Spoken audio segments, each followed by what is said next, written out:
आपल्याला निवडून द्यायचा. दुसऱ्या बाजूला हे झालं देशाच्या पातळीवरचं. आपल्या लोकसभा मतदारसंघापुरतं जर बोलायचं झालं तर ही निवडणूक स्थानिक पातळीवरची नाही. काही लोक विचार करतात की बाबा खासदार आम्हाला दिसले नाही. मी आपल्याला आवर्जून सांगेन की सर्वात जास्त फिरणारा महाराष्ट्रातला मी एकमेव खासदार आहे. सगळ्या वाड्या वस्त्या गावोगावी मतदारसंघ खूप मोठा आहे. अगदी कात्रजच्या घाटापासून तर नाणे घाटापर्यंत इतक्या मोठ्या मतदारसंघामध्ये 750 ग्रामपंचायती आहेत आणि 4500 वाड्या वस्त्या. तरी सुद्धा मी प्रत्येक गावात एकदा दोनदा तीनदा जाऊन आलेलो आहे. आणि म्हणून लोकांशी संपर्क 15 वर्ष मी सातत्यानं कामगिरी करत असताना प्रत्येक गावामध्ये काही ना काही खासदार फंड टाकण्याचा मी प्रयत्न केला. यापूर्वी सुद्धा खासदार होते. कुठल्या खासदाराने ह्यापूर्वी कुठल्या गावामध्ये फंड दिला चित्र आपल्याला स्पष्ट दिसेल की नाही. तुम्ही मला जनतेतला खासदार म्हणून निवडून दिला, तुमच्या घरातला हक्काचा खासदार म्हणून निवडून दिला. म्हणून 15 वर्षे लोकसभेमध्ये माझी कामगिरी महाराष्ट्रातून नव्हे तर देशातला सर्वाधिक जास्त प्रश्न विचारणारा खासदार, सर्वाधिक जास्त आपल्या भागातल्या समस्या मांडणारा खासदार. उदाहरणार्थ ज्यावेळेला कांद्याच्या भावाचा प्रश्न आला, कांद्याचा भाव पडला, महाराष्ट्रातून कुणी उभारलं नाही. मी तुमचा खासदार म्हणून आपल्या भागातल्या पुणे जिल्ह्यातल्या कांदा उत्पादकांचा प्रश्न लोकसभेमध्ये भाषण करून मांडला. त्यानंतर सरकारनं 200 रुपये क्विंटल प्रमाणे अनुदान दिलं. ही गोष्ट काही कमी नाही. काही ना काहीतरी सरकारकडनं मदतीची अपेक्षा आपण व्यक्त केली, लोकांनी दिली. त्याच्याशिवाय पंतप्रधान किसान सन्मान योजना ही योजना सर्वसामान्यांच्या घरामध्ये प्रत्येक वर्षी 6000 रुपये देणं, याच्यासाठी सुद्धा ही सगळी कामं या सरकारच्या माध्यमातून शेतकऱ्यांसाठी करत आलो आहे. मी माझ्या माध्यमातून प्रामाणिकपणे प्रयत्न करत आलोय. मग पुणे नाशिक रेल्वेचा प्रश्न असेल, 10 वर्ष काँग्रेसच्या काळामध्ये मी भांडलो, रुपया त्यांनी दिला नाही. रेल्वेचा प्रश्न प्रत्येक वर्षी मी मागत गेलो की मला पुणे नाशिक रेल्वे मंजूर करून द्या. पण काँग्रेसच्या सरकारनं त्याचा रुपया टाकला नाही, एक शब्दानं सुद्धा लक्ष दिलं नाही.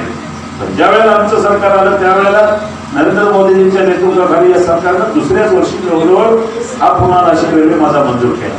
म्हणजे तुम्ही सरकारमधला फरक बघा. बैलगाड्याचा प्रश्न आज माझ्यावर ही लोक नाही ते आरोप करतात, पण बैलगाड्यासाठी महाराष्ट्रातून धावणारा झटणारा दिशाला जळ सोसणारा मी एकमेव खासदार. जे काही प्रयत्न केले भले अपयश आलं नाही गेल्या 5 वर्षात, पण ह्यापूर्वी जेव्हा 2 वेळा शर्यती बंद पडल्या त्यावेळेला चालू करायला मीच होतो. दुर्दैवाने ह्या वेळेला केस सुप्रीम कोर्टामध्ये गेली, खंडपीठापुढे गेली.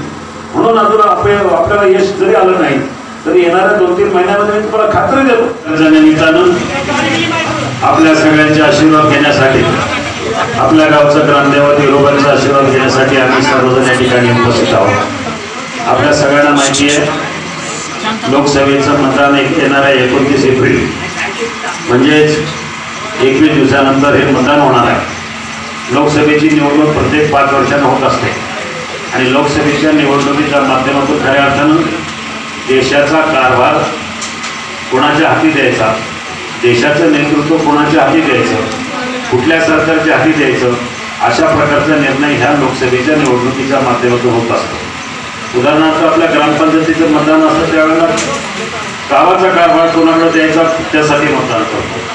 पंचायत समिती, जिल्हा परिषदेचं, तालुका पातळीवरचं पंचायत समिती असेल किंवा जिल्हा परिषद असेल याचा कारभार पाहण्यासाठी हे मतदान करायचं असतं.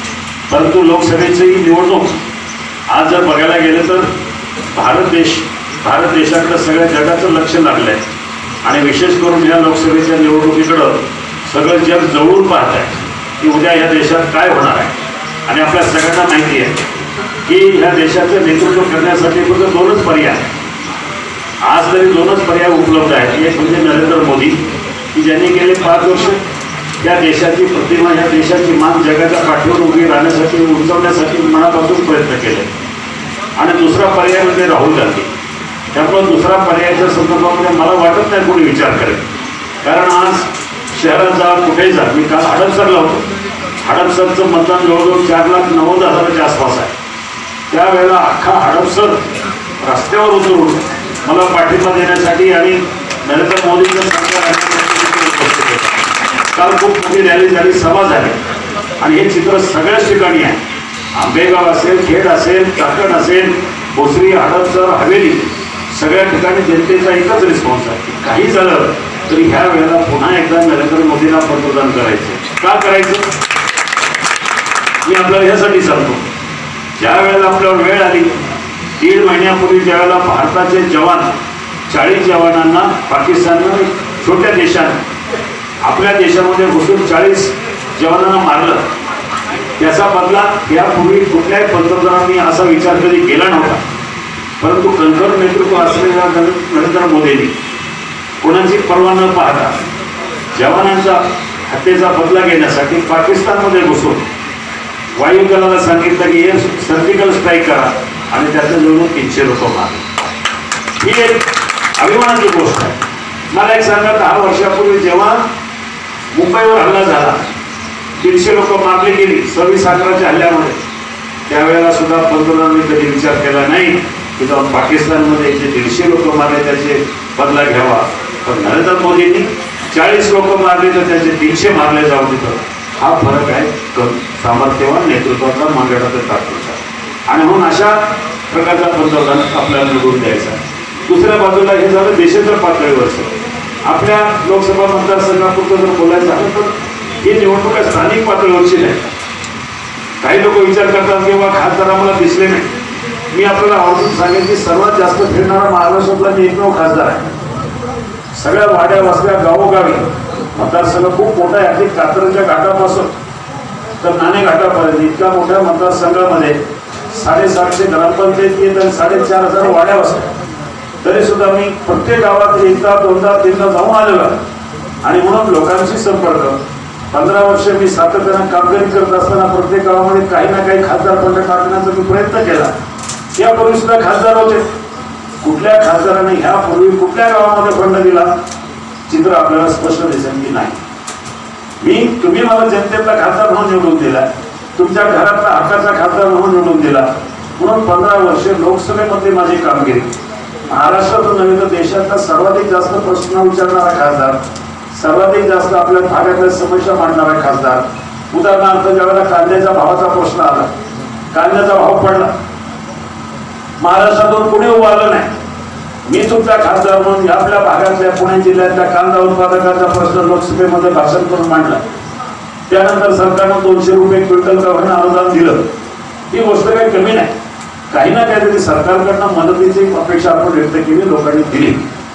त्याच्याशिवाय पंतप्रधान किसान सन्मान योजना, ही योजना सर्वसामान्यांच्या घरामध्ये प्रत्येक वर्षी 6000 रुपये देणं, याच्यासाठी सुद्धा ही सगळी कामं या सरकारच्या माध्यमातून शेतकऱ्यांसाठी करत आलो आहे.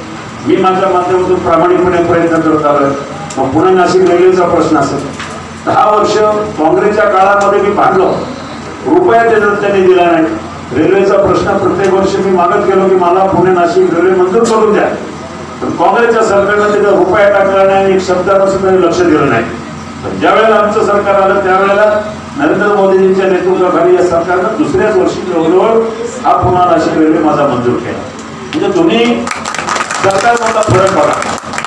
बैलगाड्याचा प्रश्न, आज माझ्यावर ही लोक नाही ते आरोप करतात, पण बैलगाड्यासाठी महाराष्ट्रातून धावणारा, झटणारा, दिशाला जळ सोसणारा मी एकमेव खासदार आहे. जे काही प्रयत्न केले भले अपयश आलं नाही गेल्या 5 वर्षात. पण ह्यापूर्वी जेव्हा 2 वेळा शर्यती बंद पडल्या त्यावेळेला चालू करायला मीच होतो. दुर्दैवाने ह्या वेळेला केस सुप्रीम कोर्टामध्ये गेली, खंडपीठापुढे गेली. म्हणून अजून आपल्याला यश जरी आलं नाही तरी येणाऱ्या 2-3 महिन्यामध्ये मी तुम्हाला खात्री देतो, काही झालं तरी अशा अनेक गोष्टी. आज आपला खेड सिग्नलचा रस्ता, या रस्त्यासाठी सुद्धा 10 वर्ष त्या सरकारकडे पैसे मागितले, पूर्वीच्या त्यांनी रुपये दिला नाही. आमचं सरकार आल्यानंतर आपण जवळजवळ 1800 कोटी रुपये खर्च केले, त्यातले 80% काम पूर्ण झालं. आता नारायणगाव सारख्या ठिकाणी किंवा खेड सारख्या ठिकाणी बायपास झाले नाही. त्याचं कारण त्या भागातल्या शेतकऱ्याच्या जमिनी वेळेवर ताब्यात आल्या नाही. परंतु मुळात 80% काम पूर्ण झालं, ही गोष्ट महत्वाची. जे काम पूर्ण झालं त्याबद्दल माझ्या विरोधक काही बोलत नाही, पण जे काम बाकी राहिले त्याच्यावर बोट ठेवतात. असो, हे सगळं तुम्हाला सगळ्यांना माहिती आहे. 15 वर्ष मी प्रामाणिकपणे तुमची सेवा केलेली आहे. 15 वर्ष कुठलाही कलंक मी लावून घेतला नाही, रुपयाचा भ्रष्टाचार नाही, कोणाला दमबाजी नाही, कोणाला दाटी नाही, कोणाला पोलीस स्टेशन अडकवलं नाही, कोणाचं काय नाही. प्रामाणिकपणे कुणाच्या वादात फोडलं नाही. तुम्हाला सगळ्यांना माहिती. एक कारण, एक उदाहरण दाखवा की 15 वर्षामध्ये मी चुकीचा वागला आणि म्हणून राष्ट्रवादीवाल्यांना कसंही करून मला पराभूत करायचं, कारण ही लोक सत्तेपासून व्याकुळ झालेली आहे. यांना पाण्याबाहेर काढलेला मासा कसा जर तडफडतो तसं राष्ट्रवादी काँग्रेस पक्ष आणि काँग्रेस पक्ष या सत्तेविना तडफडत असला तरी मला आपल्याला सगळ्यांना सांगायचंय, मी तुमच्या घरातला खासदार आहे. रात्री अपरात्री कोणी मला कधी फोन करावं, प्रत्येक रविवारी मी लोकांसाठी उपलब्ध आहे. अगदी रात्रीच्या 2 वाजता जरी फोन केला तरी मी लोकांच्यासाठी सातत्यानं धावून जाणारा खासदार आहे, तुमच्याच घरातला आहे. म्हणून मला विनंती करायची की ह्या वेळेला कोणाच्याही बोलतापला बळी पडू नका.